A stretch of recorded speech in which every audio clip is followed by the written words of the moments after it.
kahulugan sa sakramento, bautismo, at buhay ng pananampalataya, kalangit ng pagtanggap ng kapalag at biyaya ng Diyos kay Kristo Jesus ay ang sunod at paglilingkod sa Kanya sa ikalago ng Kanyang Iglesia at ikakalawak ng Kanyang kaharian.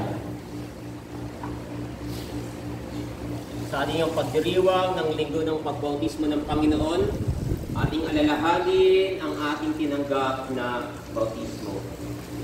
Ating inaalala Ating alalahanin ang tinanggap nating bautismo. Ating alalahanin ang tinanggap nating bautismo.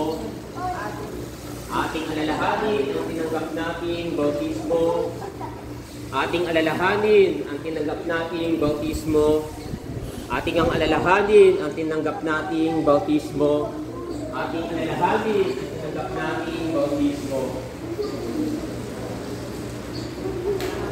Ating ang alalahanin ang tinanggap nating bautismo. lahat